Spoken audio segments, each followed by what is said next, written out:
So let's go ahead and jump in, and we're going to first talk about what the goals are today. And when we're talking about setting ourselves up for success, really what happens is we have clients come to us and ask us, at the end of the year, how could I have set myself up better? And so what we're trying to talk about today is how do you prepare now for the things that you're going to be doing in November and December? And it certainly seems like a long way off. I know that we've got a lot of snow up here in New Hampshire, and I just as soon see it disappear. And so the thought of snow coming back again in November and December is not high on my list. But it is something that if we start thinking about our year-end reports to our key stakeholders, to our bosses, our clients, our boards, whomever, if we're thinking about that and planning for that now, we'll be in better shape. So a lot of that comes down to some of the basics, figuring out what your goals are, both with your communications program as well as with your monitoring and measurement, figuring out what tools you need to have in place now, and we're going to talk about some free ones as well as some professional ones that you can use to make it easier as you go along. But it's also, sort of reverse engineering from what it is that you want to produce at the end of the year and figuring out, the things that you need to put in place now. Before we get too deep into that, though, let me just tell you a little bit about myself. I have two companies that I've founded. One is the one that's sponsoring today's presentation. That's CustomScoop. We've been around since 2000. We're a news and social media monitoring company, and so we provide both monitoring and measurement services for our clients and have been for quite some time now. And my other company is Franio, which is a digital public affairs agency, and so we consult with associations, nonprofits, and government relations teams to help them communicate more effectively from a digital perspective. So I have sort of a two-pronged perspective on the topic today. I obviously, have a company that has the tools that are used for creating some of these reports and gathering the data, but I'm also used to having to present those kinds of reports to my clients and have been doing consulting for almost 20 years now. So it's an area that I feel your pain, if you will, and so hopefully I can help show you some pathways to reducing that pain.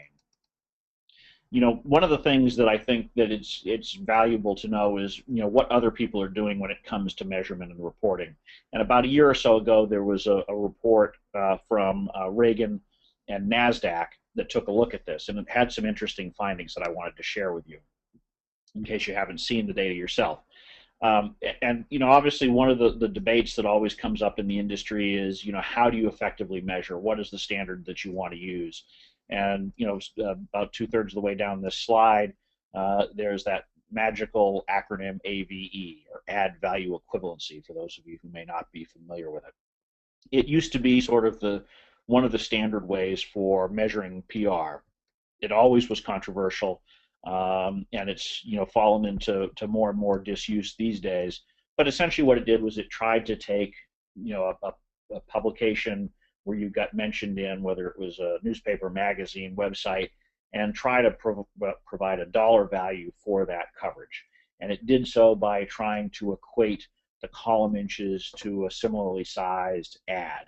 And it was a little bit more complicated than that, but that's the basic gist of it. As I said, it is being used less and less, but still 1/3 of the respondents in this particular survey were using it. So it's still something that's out there, but as we'll go through this talk, I'll explain why I don't think it's the best way to do it, and some alternatives that you can use to look at. And unfortunately, the top stat on this slide shows 2/3 agree that there is no standard. I'm not sure, frankly, what the other third think the standard is. Maybe that's if you add the 66 and 32 together, and that they think AVE is the standard. But nevertheless, it's something where, as we'll talk about later, there's not really a one-size-fits-all. You don't just pull something off the shelf and say, this is what we want to do. Despite the fact that it's a muddy landscape, most people are doing their own measurement and reporting. I mean, let's face it, you have to provide reports to your bosses, your board, your clients in order to demonstrate your effectiveness and, frankly, to yourself to understand what you're doing right and what can improve. And so with all this data, it's not really a surprise to understand that most people aren't really happy with the systems that they have in place. So hopefully when we're through with this talk, you'll have some ideas and some guidance on how you might put together a program for yourself. Obviously, we're all financially challenged when it comes to these things. Most people aren't spending a lot on measurement.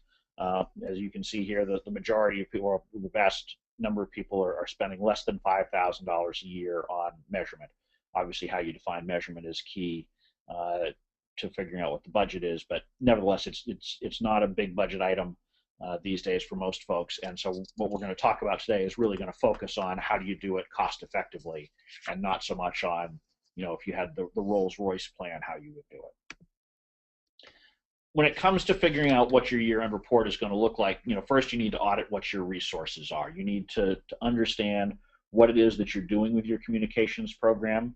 You need to understand the data that you're already collecting, whether it's media monitoring data, whether it's website data that helps show you what the impact of your social media might be. And we're going to talk about some more of those sorts of tools later. But really, if you don't understand the entire landscape that you have to work with, it's going to be very challenging to put together that final report.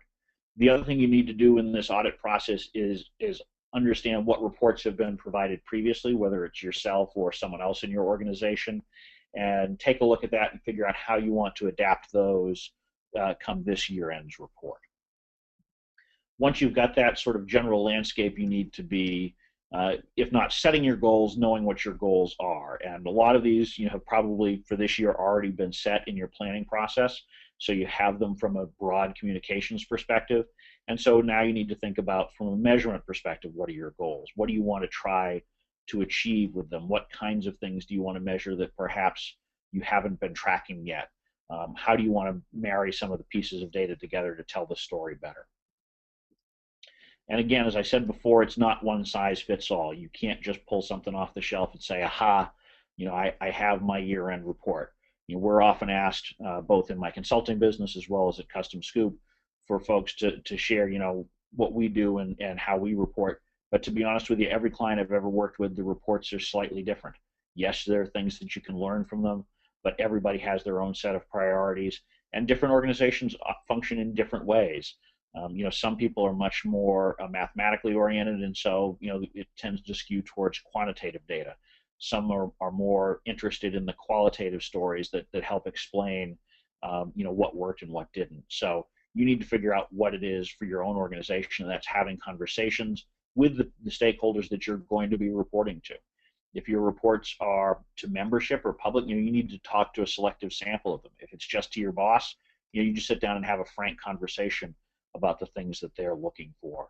So as you're thinking about what it is that you need to put together, yes, take input from your colleagues and others in the industry, but really customize it for your own needs. Regardless of the kinds of reports that you're going to put together, you're going to need to have some sort of a listening program.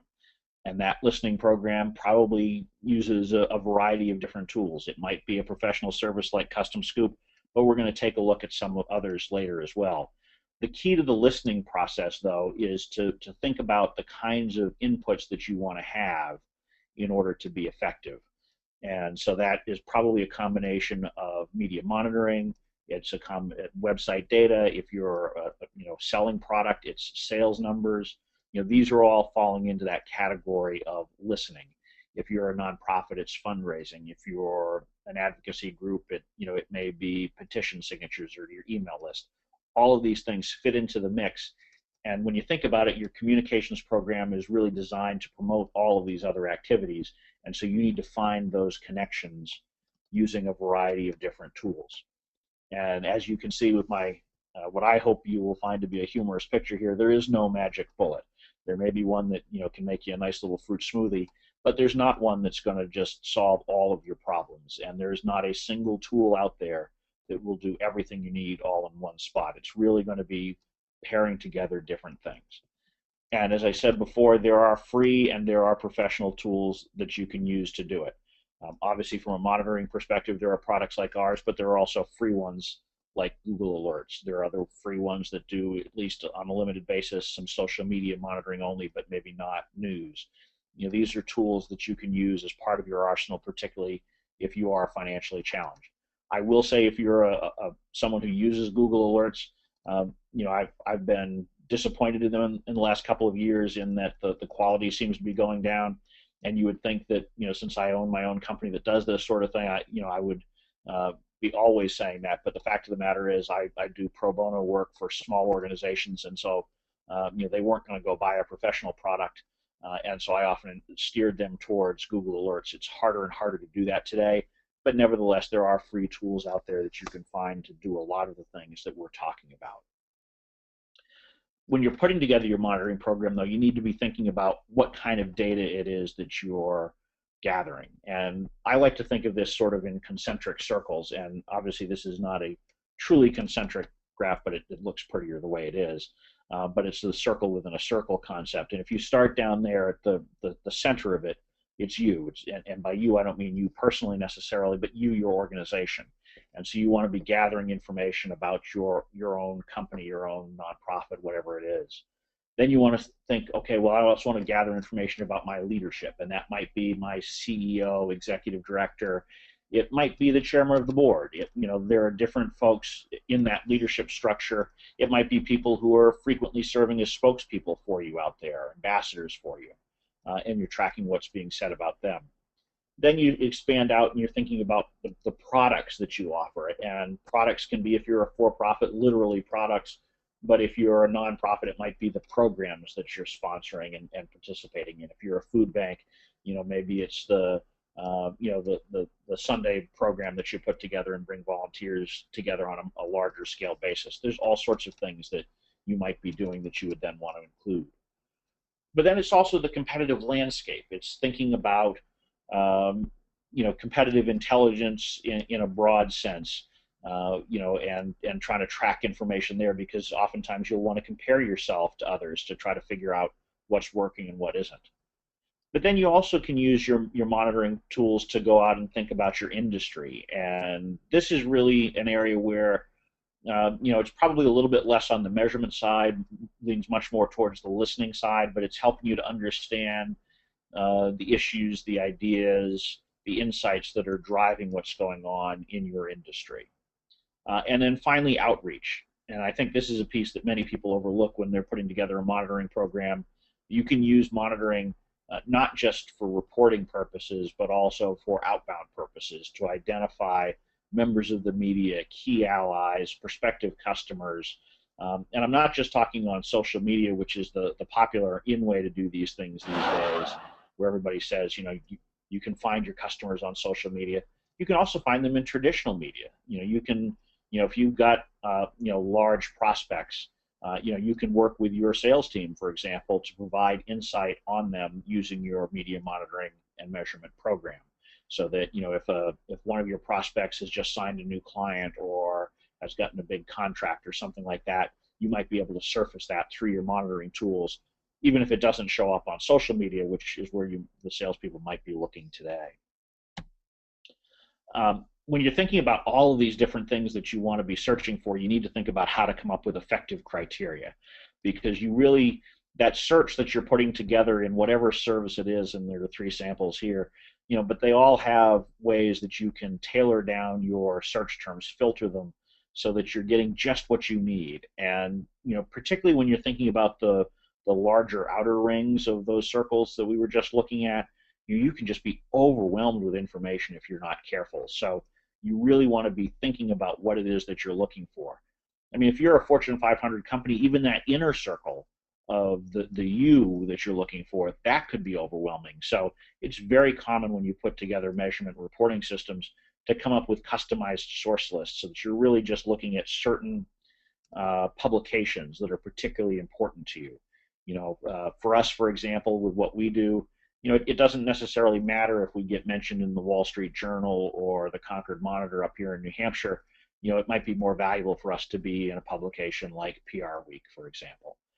So, trying to figure out in your target publications how you're doing, that can be a good way to boil down the amount of data that you have to go through, because at the end of the day, it is very easy with all of the technology out there to become overwhelmed with information.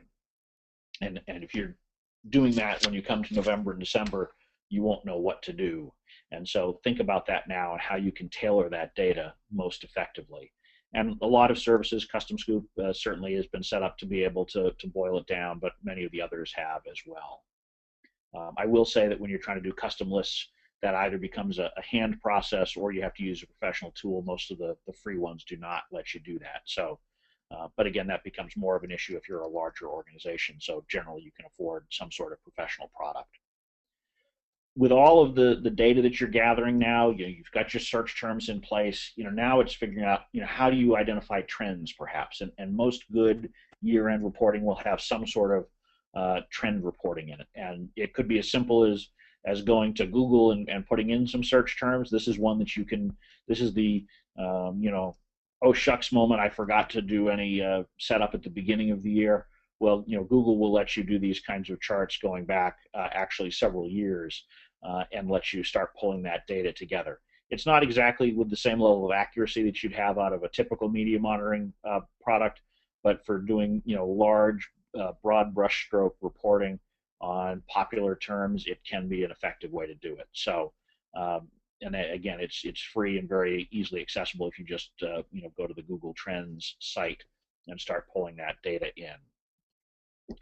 But what you really want to be thinking about beyond those freebie type things is how do you make some sense out of the data that you're getting? And so some of that is really a question of taking the data that you have and breaking it down. So think about how you want to break that data down, whether it's your customized source list that we talked about before, or breaking it out into different kinds of publications. Think about, do you want to do some geographic analysis? Where is it that you're particularly strong, you're most dense in your communications activities? Obviously, this generally has greater applicability to news than social media, but social media does allow you to do some geographic tracking as well. This can be particularly useful to you if you have a national or international focus. Sentiment. This is something that a lot of people are very interested in knowing more about these days.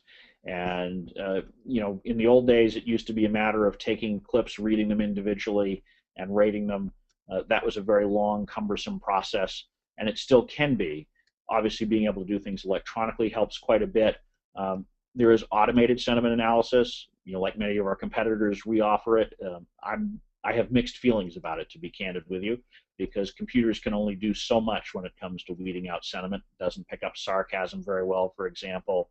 And when you get down to shorter text, like on Twitter, 140 characters, it's very hard for a computer to discern truly what your opinion is. Nevertheless, it can be a useful way to start pulling data together. And if you start putting that sentiment screen on things at the start of the year, you'll be in much better shape when it comes November or December. As you're thinking about reporting, you want to make sure that you own your data. And this means that if you're using a service, that you're making sure that it's data that you're collecting, that you own, that you have in whatever format that you need.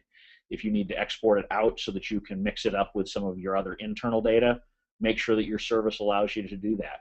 If your service only keeps data for 30 days, for example, you want to make sure that you're pulling it out on a regular basis.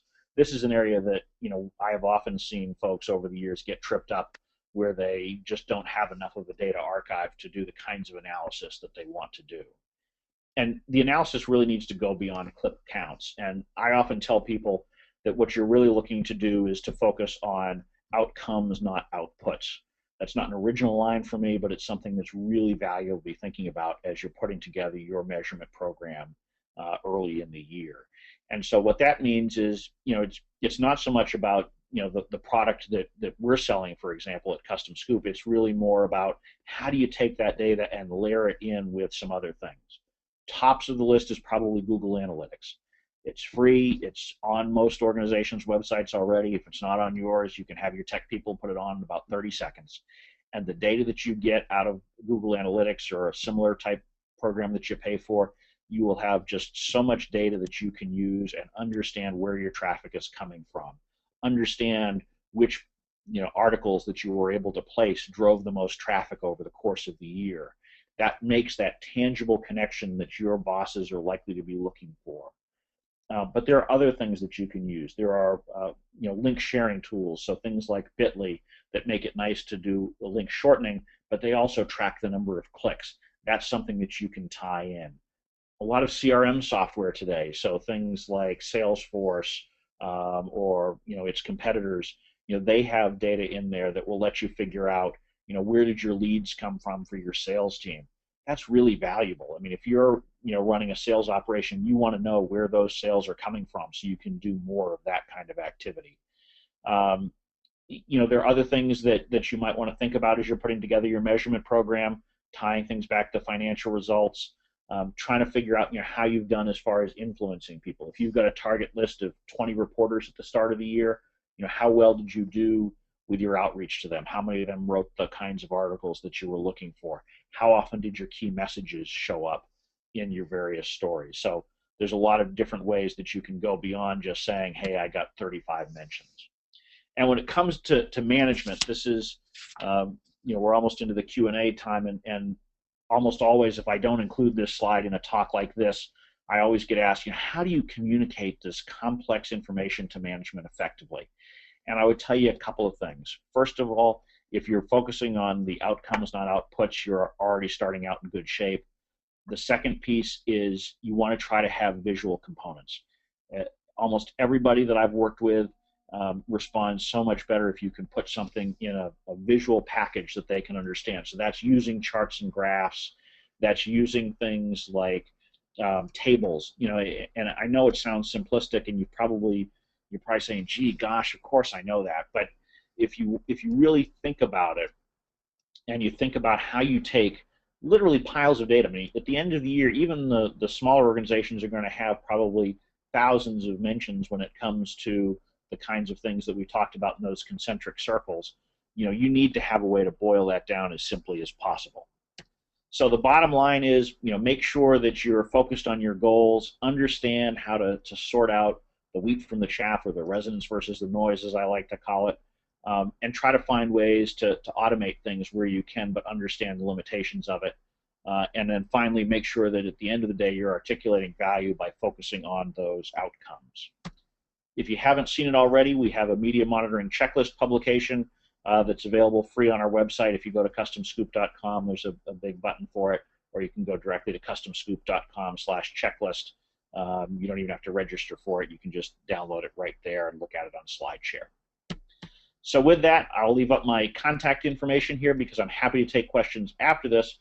But now I'd like to pause for just a moment, let you pass in some questions, and we'll go ahead and jump into specific questions.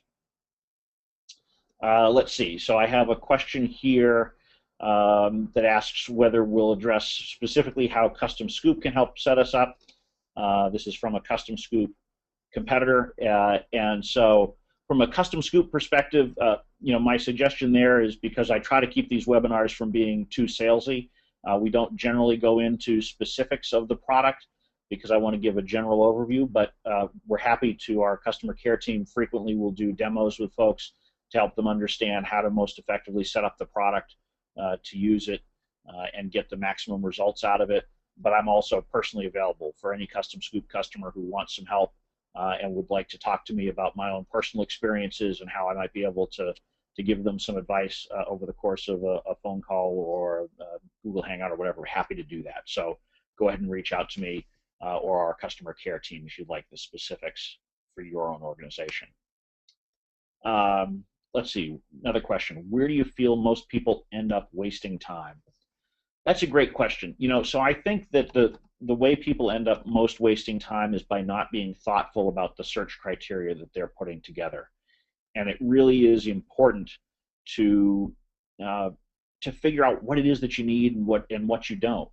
I was talking with a client yesterday with my consulting business, and they were talking about how do you pull together all sorts of information from the people who are potential supporters of your organization. And so they had a very long list of data points that they wanted to collect. And so, I said, well, from a technical perspective, you could certainly collect anything you want. There's response issues, the more information you request from people. But really, the biggest challenge is if you've got this giant pile of data, what are you going to do with it? And so I think that that's the most important. You want to be gathering just the data that you need to meet your short and long-term goals. And so for your short-term goals, it's a question of thinking about the things that you need to provide rapid response or to generate leads or to do your day-to-day business. And then long-term, it's figuring out the pieces of data that you need to be able to produce those reports. And if you're collecting something that doesn't really fall into one of those buckets, then you probably want to either not collected or at least segregated out so that you don't become overwhelmed, because that's where I think most people end up wasting time. Um, the other area that I would say that some people waste time is by not understanding the kinds of things that are actually important. And by that, what I'm talking about is it's very easy to get distracted by the crisis du jour, and we all have them. Whether it's an internally generated fire drill or whether it's a press issue externally. Um, it's very easy to get consumed by these things because you think in the moment that they're more important than they really are. So over the course of the year, you want to step back and try to think thoughtfully about those kinds of things and moving from there. Let me just take a moment and take a sip of water as some more questions are coming in. Okay, so we have another question, which is, what free products would I recommend that people look at? So, obviously, one of the ones that I had previously mentioned was Google Alerts. That is certainly one to look at.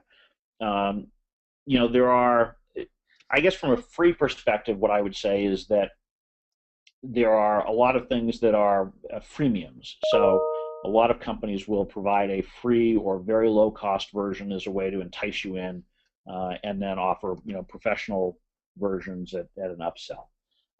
So some of those are useful to look at. I would be cautious about some of the things out there that promise to provide you with numerical assessments of the effectiveness of what you're doing, and I often call out clout on some of these things, but there are services like Cloud out there that are kind of fun and novel, and they're to be honest with you, they're now, I think, most of them are in the process of morphing their businesses, so it's a little bit less about assigning a specific number to influence. So something that says your clout number is 57, so that means that you're more influential than someone who's 32.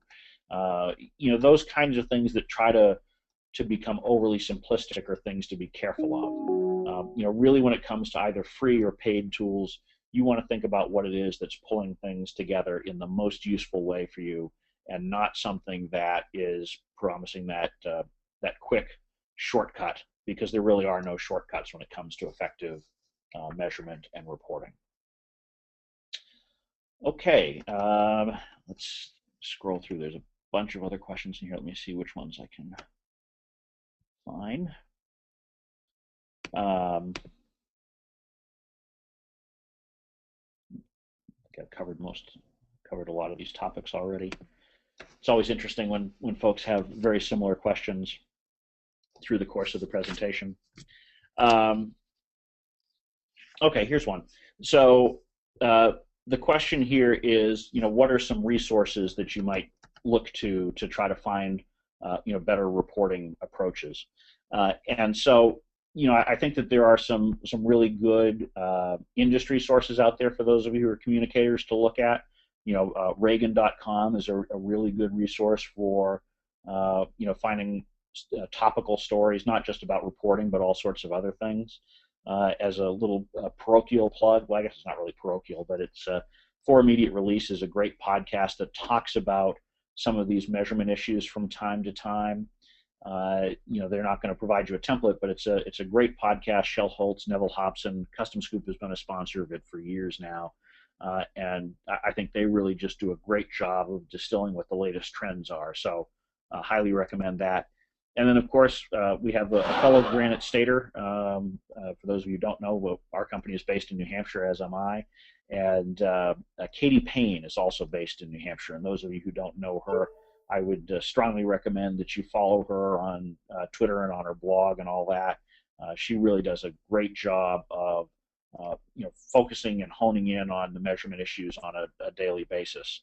And then finally, as I said, you should view CustomScoop as a resource, particularly if you're a client, but honestly, even if you're not a CustomScoop client, if you're on this webinar, feel free to reach out to me, and I'd be happy to have a one-on-one conversation with you to try to figure out how you might most effectively build a monitoring and measurement program for your own organization. And with that, I can see that we're just a little bit over a half hour here, and I do want to be respectful of people's time. So I will pause for just a moment in case anybody has a really pressing question that they want to ask, but otherwise, I think we're going to wrap things up so that I can give you more of your day back to you. Oh, there's okay. There's one more question. I guess this is a good one to end on. So I'll go ahead and take this one. And it's, what are some of the common mistakes that people make when pulling together these year-end reports? Obviously I've already talked about some of the distilling the data down type issues, and the whole premise of this webinar is that one of the biggest mistakes people make is not pulling the information together over the course of the year. So you're left to try to do that crash program at the end. But if you set aside those, I think the biggest mistakes that people make are not humanizing the results. They tend to, even though it's great to have the visuals with numbers, and you need to have that, you need to have something that makes it easily relatable to your target audience and helps them to understand why these numbers actually matter. And so, yes, that's about dollars, but it's also about telling the story. Reports are not these antiseptic. It's not like, for those of you who've seen the movie, I think it's called Office Space. It's not a TPS report that you have some guy buried in the basement putting together. It's something that's being put together by communicators who generally are very good at doing exactly that, communicating, telling a story. But oftentimes when it comes to reports, they make it so dry that it's hard to effectively sell your results to your key stakeholders. And I think it's very important to understand that any kind of report that you put together, whether it's a weekly report, monthly report, an annual report, even if it's just internal, even if it's only to one person, it's still a selling document. You're either selling your own personal skill, you're selling your company's ability, whatever it is, you're selling. And so you need to put the same thought into those reports that you would put into a pitch, that you would put into something that you're delivering to the media. Because even though it's a much smaller audience, that's the essence of your success is trying to demonstrate it to those that you're working with. So if you focus on pulling your plan together early, not allowing yourself to get overwhelmed by data, and telling the story in a human form, I think you'll be in good shape. And so with that, I'm going to call this webinar to a close. Again, you've got my contact information there. Happy to answer any follow-ups that you might have. Feel free to connect with me on LinkedIn or Twitter, or send me an email, give me a phone call, and I'd be happy to chat. If you're not already on our email list, you will be now because of signing up for this webinar. So we'll make sure that that we let you know about any future webinars. We try to do them, every month or two on various topics that are of interest. So, and if you have particular topics that you'd like to see, feel free to reach out to us. We're always open to creating topics that are of particular interest. Thank you for joining us, and I look forward to hearing again from you all soon.